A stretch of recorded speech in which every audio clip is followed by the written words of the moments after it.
Okay जी, तो हम cell wall inhibitors पढ़ चुके हैं, एंटी मेटाबोलाइट भी हम पढ़ चुके हैं। अब हमें लास्टली बात करनी है प्रोटीन इन्हिबिटर्स की। अब हम उन एंटीबायोटिक्स को पढ़ेंगे जो कि बैक्टीरिया के अंदर होने वाली प्रोटीन सिंथेसिस को इन्हिबिट कर देते हैं। तो सबसे पहले तो यू नीड टू अंडरस्टैंड कि बैक्टीरिया के अंदर प्रोटीन की जो सिंथेसिस होती है वो हो रही होती है। जो ऑल नो कि आपके राइबोसोम्स होते हैं, उनका काम होता है प्रोटीन को बनाना, ठीक है। सिमिलरली बैक्टीरिया के पास भी राइबोसोम्स होते हैं जिसके 2 सब यूनिट होते हैं। सबसे पहले तो आप नोट कर लो कि ये बैक्टीरिया का राइबोसोम है। ठीक है, एक इसका बिगर डोम शेप राइबोसोम का सब यूनिट होता है जिसको हम कहते हैं 50th सब यूनिट, और एक इसका छोटू सा 30th सब यूनिट होता है, वो ये रहा। सही है।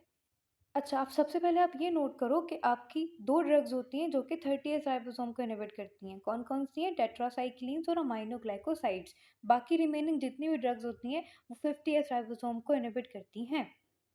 तो मैक्रोलाइड्स, क्लिंडामाइसिन, लाइनोजोलेट, क्लोरमफेनिकोल, स्टेप्टोग्रामिन, ये सब के सब क्या करेंगी? यहाँ पे इन्हिबिशन करेंगी। और बाकी आपकी जो अमाइनोग्लाइकोसाइड और टेट्रासाइक्लिन्स होती हैं वो 30th राइबोसोम को इनहिबिट करती हैं। तो आपको याद रखना है, मैं इसको ऐसे याद रखती थी कि AT एंड 30, ठीक है? तो A means aminoglycoside and T for tetracyclines, ये दोनों 30th राइबोसोम को इनहिबिट करती हैं। तो AT एंड 30 आप इस तरह याद रख सकते हैं। रिमेनिंग जितनी भी होंगी 50th राइबोसोम को इनहिबिट करेंगी।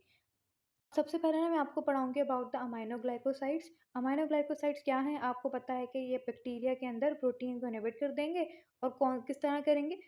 30th राइबोसोम के पास जाके वहाँ इन्हिबिशन करेंगे। इन्हें हम अमाइनोग्लाइकोसाइड्स कहते हैं। कौन-कौन सी ड्रग्स होती हैं? Amikacin, neomycin, gentamicin, streptomycin.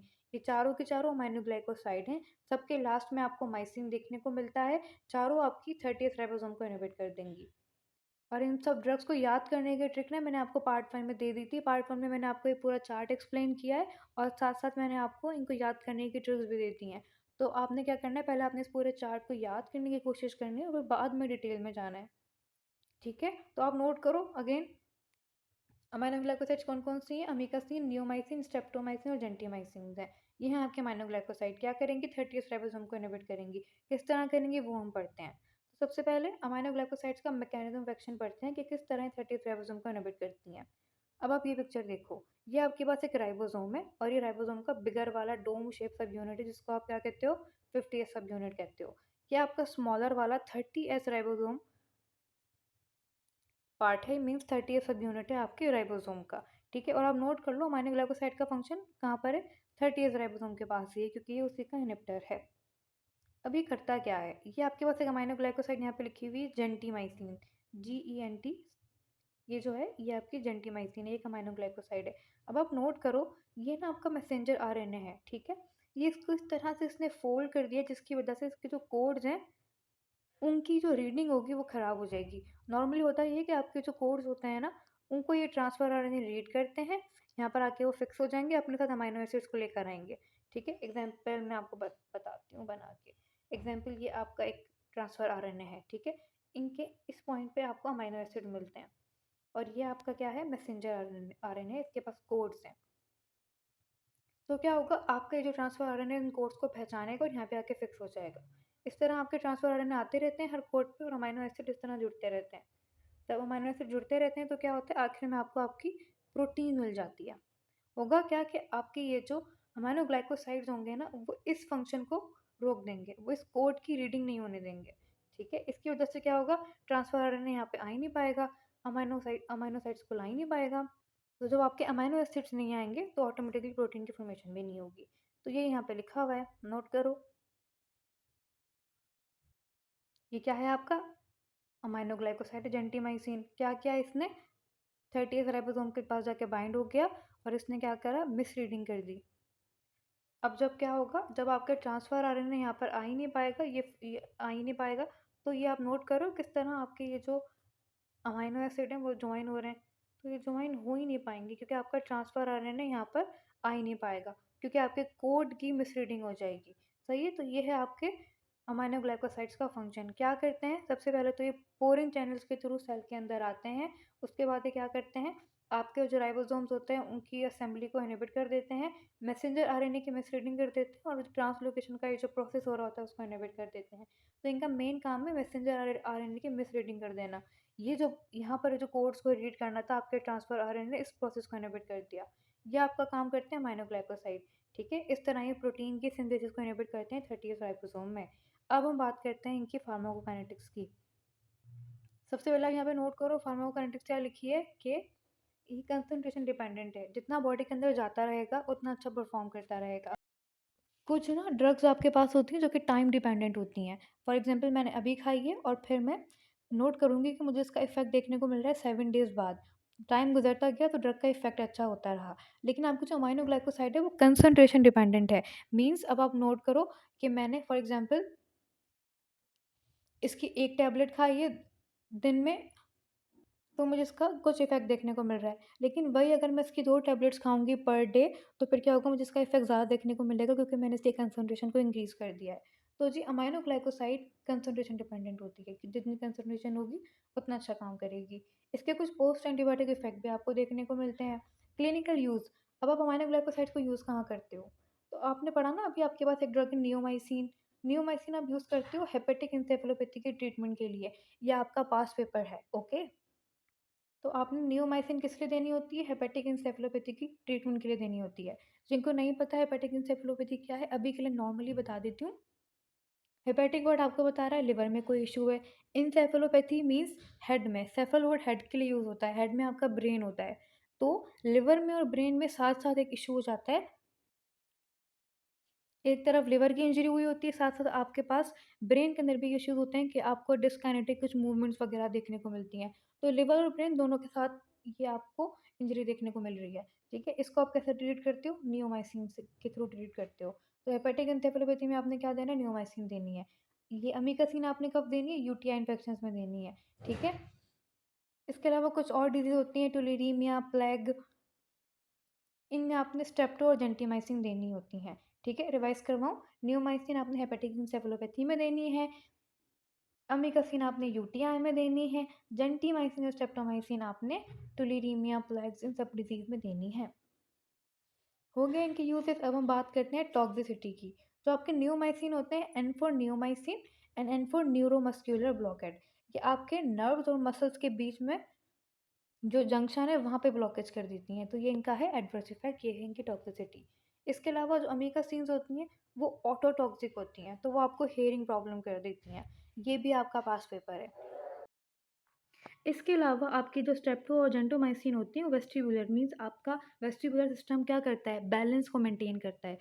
ये वहाँ पे प्रॉब्लम कर सकती हैं, वेस्टिबुलर सिस्टम में इश्यूज़ कर सकती हैं, ठीक है? अगेन रिवाइज़ करवाऊँ, नियोमाइसिन न्यूरोमस्कुलर ब्लॉकेट करवाती है, अमीकासिन ऑटोटॉक्सिक है, ये पास पेपर है। इसके अलावा स्ट्रेप्टो और जेंटोमाइसिन आपके वेस्टिबुलर प्रॉब्लम्स करवाती हैं, ओके? मैकेनिज़्म ऑफ एक्शन मैंने आपको बता दिया। जल्दी से अमाइनो ग्लाइकोसाइड रिवाइज़ करवाती हूँ, फिर टेट्रासाइक्लिन्स पढ़ते हैं। ओके, अब अमाइनो ग्लाइकोसाइड के आपके पास ड्रग्स कौन-कौन सी थी? सबके साथ आपको माइसिन देखने को मिला था, अमीकासिन, नियोमाइसिन, जेंटिमाइसिन और स्ट्रेप्टोमाइसिन। फार्माकोकाइनेटिक्स में आपको ये पता होना चाहिए कि कंसंट्रेशन डिपेंडेंट है और पोस्ट एंटीबायोटिक इफेक्ट भी शो करती है। क्लिनिकल यूजेज में नियोमाइसिन है, जो कि हेपेटिक एन्सेफेलोपैथी में यूज़ होती है और न्यूरोमस्कुलर ब्लॉकेट करवाती है। अमीकासिन है, जो कि यूटीआई इन्फेक्शन में यूज़ होती है और ऑटोटॉक्सिक है, हियरिंग इश्यूज़ करवाती है। बाकी स्ट्रेप्टो और जेंटोमाइसिन आप इन डिज़ीज़ में यूज़ करते हो और ये वेस्टिबुलर इश्यूज़ करवाती है। मैकेनिज़्म ऑफ एक्शन क्या है? पोरिन चैनल्स के थ्रू इस तरह फॉर एग्ज़ाम्पल सेल है तो यहाँ पे पोरिन चैनल्स होंगे, ठीक है? तो इनके अंदर इस तरह सेल के अंदर एंटर हो जाएगी। तो पोरिन चैनल्स के थ्रू एंटर होती है, आपके फंक्शनल राइबोसोम की असेंबली को ख़राब कर देती है, मैसेंजर आरएनए की मिसरीडिंग करवा देती है और ये जो ट्रांसलोकेशन का पूरा प्रोसेस हो रहा होता है, उसको इनहिबिट कर देती है। इन शॉर्ट आपके प्रोटीन सिंथेसिस को इनहिबिट कर देती है। कहाँ फंक्शन करती है? याद रखना 30S राइबोसोम। ओके, अब नेक्स्ट जो हम पढ़ने लगे हैं वो है टेट्रासाइक्लिन्स। सबसे पहले अगेन आपके अमाइनो ग्लाइकोसाइड्स के बाद टेट्रासाइक्लिन भी 30th राइबोसोम को इनहिबिट करती हैं, वहाँ पे जाके अपना फंक्शन परफॉर्म करेंगी, सही है? तो और कौन-कौन सी ड्रग्स होंगी, तो वो भी मैंने आपको बता दिया था, सबके साथ आपको साइक्लिन देखने को मिलता है। डॉक्सीसाइक्लिन, मिनोसाइक्लिन और टिगरसाइक्लिन, सब क्या हैं? आपकी टेट्रासाइक्लिन्स कहलाती हैं, ओके? अच्छा, मैंने ना आपको इन्फेक्शियस मॉड्यूलम्स का सॉल्व करवा दिया है, वो भी जाके देख लेना, उसमें भी आपने टेट्रासाइक्लिन्स के बहुत क्वेश्चन लिखे हैं, सही है? तो इसको भी अच्छे से पढ़ो क्योंकि आपके लम्प्स के मॉड्यूल्स में आ जाते हैं, प्रॉफ में भी आ जाते हैं। नोट करो क्या लिखा हुआ है। सबसे पहले हम बात करते हैं इसकी फार्माकोकाइनेटिक्स की, सही है? तो अगर आप इसको डेयरी प्रोडक्ट्स के साथ लोगे तो इसकी एब्ज़ॉर्प्शन, इसकी बायो अवेलेबिलिटी बहुत कम हो जाएगी। तो इसलिए आपने अवॉइड करना है डेयरी प्रोडक्ट्स के साथ टेट्रासाइक्लिन्स को आपने नहीं लेना क्योंकि इसकी वज़ह से क्या हो रहा है, इनकी बायो अवेलेबिलिटी कम हो रही है। अब जिनको नहीं पता बायो अवेलेबिलिटी क्या होती है, तो मैं सिंपल वर्ड्स में अगर आपको बताऊँ, एक ड्रग कितना बॉडी के अंदर एब्ज़ॉर्ब हो रही है और एक्सक्रीट हो रही है, ठीक है? उसे हम कहते हैं बायोअवेलेबिलिटी। तो अगर मैं मिल्क के साथ इसको ले रही हूँ, तो क्या होगा कि ये बहुत कम एब्ज़ॉर्ब होगी, एक्सक्रीट हो जाएगी, तो इसकी बायोअवेलेबिलिटी कम है। अगर मैं इसको विदाउट डेयरी प्रोडक्ट्स लूँगी, तो ये अच्छे से एब्ज़ॉर्ब हो जाएगी और एक्सक्रीट कम होगी। तो फिर मैं क्या बोलूँगी कि इसकी बायोअवेलेबिलिटी ज़्यादा है। सही है, तो हमें क्या करना होता है, ज़्यादा से ज़्यादा ड्रग को एब्ज़ॉर्ब करना होता है बॉडी के अंदर, ताकि वो अपना फ़ंक्शन करे। तो इसलिए आपने टेट्रासाइक्लिन्स को डेयरी जो प्रोडक्ट्स होते हैं उनके साथ नहीं लेना। सही है? रेजिस्टेंस किस तरह आएगी? इफ्लक्स पंप आ जाएगा। अब जिन्होंने पास्ट वीडियोज़ देखी उन्हें पता है इफ्लक्स पंप क्या होता है, लेकिन चलो फिर भी बता देती हूँ। ये आपके पास एक पंप है, ठीक है? एग्ज़ाम्पल टेट्रासाइक्लिन एंटर हुई बैक्टीरिया के, बैक्टीरिया ने पंप जनरेट कर लिया, तो ये पंप क्या करेगा? ड्रग को उठा के बाहर फेंक देगा। फिर और ड्रग आपने खाई, ये पंप वापस से बाहर फेंक देगा। ये आपकी जो ड्रग है वो अंदर आके सेल के अंदर राइबोसोम के पास जा ही नहीं पाएगी, फंक्शन परफॉर्म कर ही नहीं पाएगी इस पंप की वजह से। तो अक्सर बैक्टीरिया ना ये इफ्लक्स पंप जनरेट कर लेते हैं और अपने अंदर टेट्रासाइक्लिन्स के अगेंस्ट रेजिस्टेंस डेवलप कर लेते हैं। तो ये आपको पता होना चाहिए। अब इसके यूज़ेज़ की अगर हम बात करें, तो कुछ इसके प्राइमरी यूज़ हैं। प्राइमरी यूज़ आप कहाँ-कहाँ करते हो? Mycoplasma, pneumonia, chlamydia, rickettsia, vibrio, spirochetes, इन सब बैक्टीरिया के अगेंस्ट आप इसको प्राइमरीली यूज़ करते हो। सेकेंडरीली आप कहाँ यूज़ करते हो? सिफिलिस के अंदर। सिफिलिस के लिए वैसे आपके पास कौन होती है? पेनिसिलिन जी होती है। लेकिन ऑफ़ कोर्स अगर फॉर एग्ज़ाम्पल कोई पेनिसिलिन जी से एलर्जिक है, तो फिर आप उसके अंदर टेट्रासाइक्लिन्स दे सकते हो। इसके अलावा rickettsia, acne, leptospirosis, helicobacter pylori, इन सब के लिए आप टेट्रासाइक्लिन्स को एज़ सेकेंडरी ड्रग यूज़ कर सकते हो। फिर आपके पास एक टर्शियरी यूज़ भी है, जिसके अंदर आप सिलेक्टिवली कुछ ड्रग्स को यूज़ करते हो। जैसे कि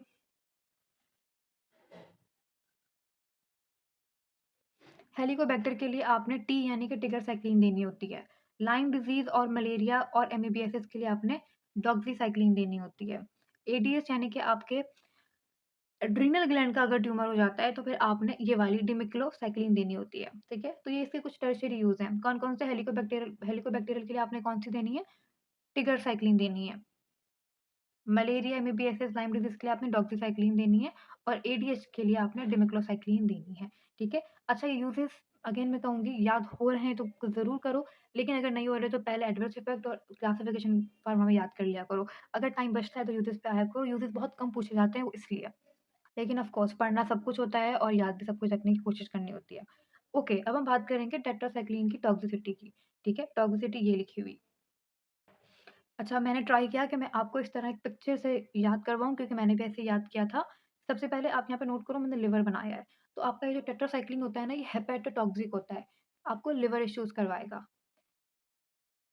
फिर मैंने यहाँ पे आइज़ बनाई हैं, ठीक है? तो ये ऑक्यूलर एब्नॉर्मैलिटीज़ भी करवाता है, आँखों से रिलेटेड एब्नॉर्मैलिटीज़ भी करवाता है, रीनल इम्पेयरमेंट भी करवा सकता है, किडनी में भी इश्यू करवा सकता है। ये मैंने टीथ बनाने की कोशिश की है, तो इसकी वजह से ना येलोइश टीथ हो जाते हैं, ठीक है? आपको याद रहे इसलिए मैं क्या करूँ, मैं यहाँ पे येलो कर देती हूँ, ठीक है? तो जी येलोइश टीथ हो जाते हैं। इसके अलावा बोन्स में भी आपको एब्नॉर्मैलिटी देखने को मिल सकती है। तो इस पिक्चर को अगर माइंड में रखोगे ना, तो आपको ऑटोमेटिकली सारे एडवर्स इफेक्ट याद हो जाएँगे, ठीक है?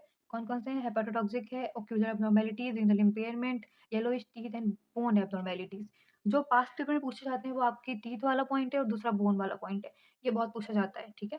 आपको सिंपली एमसीक्यू दे दिया जाएगा कि टीथ डिस्कलरेशन इनमें से किसका एडवर्स इफेक्ट है? तो यू शुड नो टेट्रासाइक्लिन्स। जब लास्ट में पास्ट पेपर्स करोगे ना, you will get to know कि जो-जो मैं आपको पॉइंट्स बता रही हूँ, सच में वो पास्ट पेपर में पूछे जाते हैं और आखिर में अगर आपने पढ़ा होता है तो बहुत अच्छी फ़ील आ रही होती है कि वाओ! ये चीज़ मैंने पढ़ी है और एग्ज़ैक्टली यही पास्ट पेपर में पूछी हुई है। तो इसलिए जो-जो मैं बता रही हूँ ना, उसको याद कर लो अच्छे से सब। ईद को मैं येलो कलर कर दूँ फिर से। अच्छा जी, अब मैंने आपको सब कुछ पढ़ा दिया टेट्रासाइक्लिन्स का, लेकिन ये तो मैंने आपको बताया ही नहीं कि इनका मैकेनिज़्म ऑफ़ एक्शन क्या है? तो चलें अब हम इनका पढ़ते हैं mechanism of action. Binding of the charge transfer RNA to the 30s सब यूनिट, समझाती हूँ।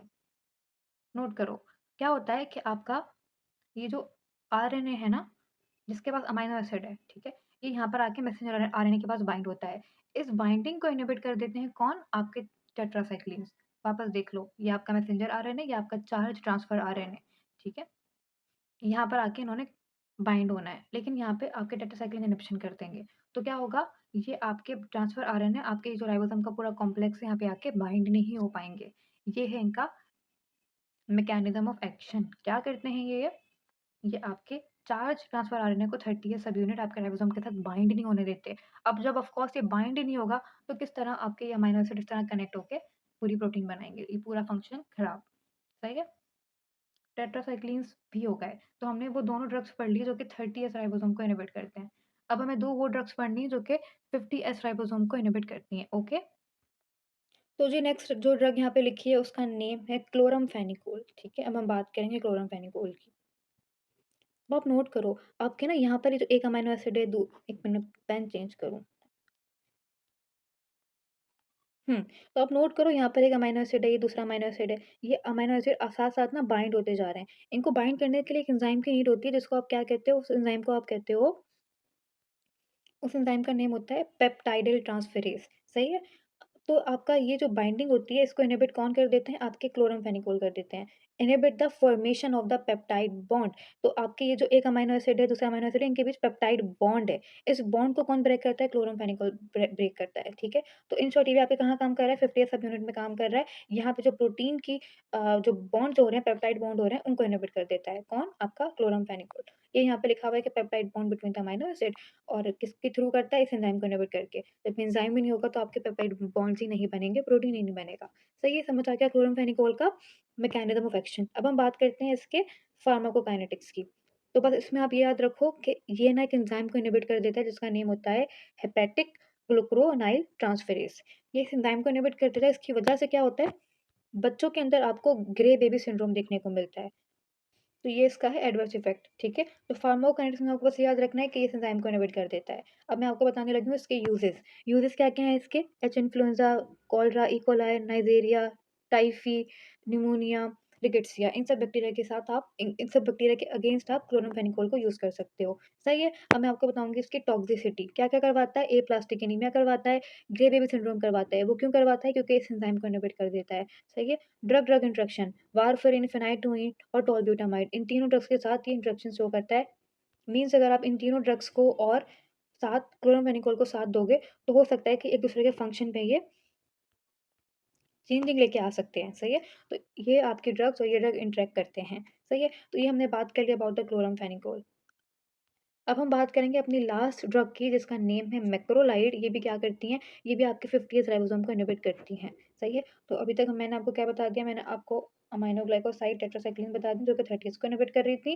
फिर मैंने आपको क्लोरामफेनिकोल बता दिया, वो 50th को इनहिबिट कर रहा था। अब मैं आपको बता रही हूँ मैक्रोलाइड्स। अब मैक्रोलाइड्स के साथ जितनी भी ड्रग्स होती हैं ना, उनके साथ आपको सफिक्स देखने को मिलता है रोमाइसिन। तो एरिथ्रोमाइसिन, एजिथ्रोमाइसिन, क्लेरिथ्रोमाइसिन, टेलिथ्रोमाइसिन, सारी की सारी जो रोमाइसिन्स होती हैं वो मैक्रोलाइड्स कहलाती हैं। मैक्रो में भी वर्ड रो आ रहा है, और बाकी जो ड्रग्स हैं उनके साथ भी आपको रो देखने को मिलेगा। तो एरिथ्रोमाइसिन, एजिथ्रोमाइसिन, क्लेरिथ्रोमाइसिन, सही है? जो मोस्ट इम्पोर्टेंट है यहाँ पे वो एरिथ्रो और एजिथ्रो है, सही है? तो अब आप नोट कर लो, मैक्रोलाइड्स को पढ़ते हैं। मैक्रोलाइड्स पे क्या लिखा हुआ है? ड्रग्स कौन-कौन सी हैं? एजिथ्रोमाइसिन है, एरिथ्रोमाइसिन है और टेलिथ्रोमाइसिन है। आपको अक्सर कहा जाता है कि एरिथ्रो और एजिथ्रो में फ़र्क क्या होता है? तो जो एरिथ्रो होती है ना, वो आपने खाने के साथ देनी होती है, वो फूड के साथ एब्ज़ॉर्ब होती है, और जो एज़िथ्रोमाइसिन होती है वो आपने बिफ़ोर फूड देनी होती है, उसको आपने खाने से पहले देना होता है, सही है? उसकी जो डिस्ट्रीब्यूशन होती है एरिथ्रोमाइसिन की, वो सबसे ज़्यादा ब्लड में होती है, एज़िथ्रो की लिवर में होती है। जो आपका एरिथ्रो होता है उसकी हाफ़ लाइफ़ 6 आवर्स होती है, जबकि एज़िथ्रो की हाफ़ लाइफ़ 2 टू 4 डेज़ होती है। इसका स्पेक्ट्रम कम है, मीन्स कम कम बैक्टीरिया को किल कर पाती है, इसका स्पेक्ट्रम ज़्यादा है, मीन्स ये ज़्यादा बैक्टीरिया को किल कर पाएगी। रेजिस्टेंस किस तरह आएगी? वही फ्लक्स पंप के थ्रू, अभी आपको एक्सप्लेन किया था मैंने यहाँ पर जब पढ़ाया था, ठीक है? तो वो पंप जनरेट हो जाते हैं और उसके अगेंस्ट इसके अगेंस्ट बैक्टीरिया रेजिस्टेंस डेवलप कर लेते हैं। आई होप कि आप सबको समझ आ रहा हो। अब हम बात करेंगे, फार्माकोकाइनेटिक्स हो गई, अब हम बात करेंगे यूजेस की। यूज़ क्या-क्या हैं? तो ये ड्रग ऑफ चॉइस है क्लेमाइडिया में। कौन? आपके एजिथ्रोमाइसिन, ठीक है? इसके अलावा आप सिफिलिस में भी दे सकते हो, और साथ आप गोनोरिया, ये भी एक जेनिटल डिज़ीज़ होती है, इसमें भी आप एज़िथ्रोमाइसिन दे सकते हो। बेसिकली गोनोरिया ना एक बैक्टीरिया है जो कि जेनेटिक डिज़ीज़ करवाता है। यूज़ेज़ हो गए, अब हम बात करेंगे टॉक्सिसिटी की। तो ये एक आपका एक साइटोक्रोम होता है, उसको इनहिबिट कर देती है, उसका नेम होता है साइटोक्रोम P450। इसकी वजह से क्या होगा?